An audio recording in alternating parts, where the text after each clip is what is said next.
இத்தனை நாள் உண்மை ஒன்றை மறைத்ததுண்டு. சின்னஞ்சிறு வயது முதல் எனக்கொரு மனைவியுண்டு. கோபம் கொள்ள வேண்டாம் அம்மா,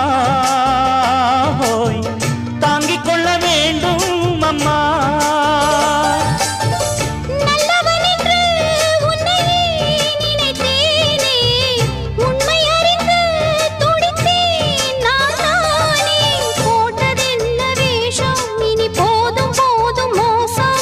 நான் சொன்ன சம்சாரம் எந்தன் சங்கீதம், இதை கண்டு கொள்ள முடியாமல் ஆர்ப்பாட்டமா? தண்ணீரிலே முகம் பார்க்கும் ஆகாயமே, நல்ல பன்னீரிலே நீராடும் பூந்தோட்டமே. இன்னார்க்கு இன்னார்தான் சாமி சொன்னதம்மா, கல்யாணம் வைபோகம் தன்னாலாகும்.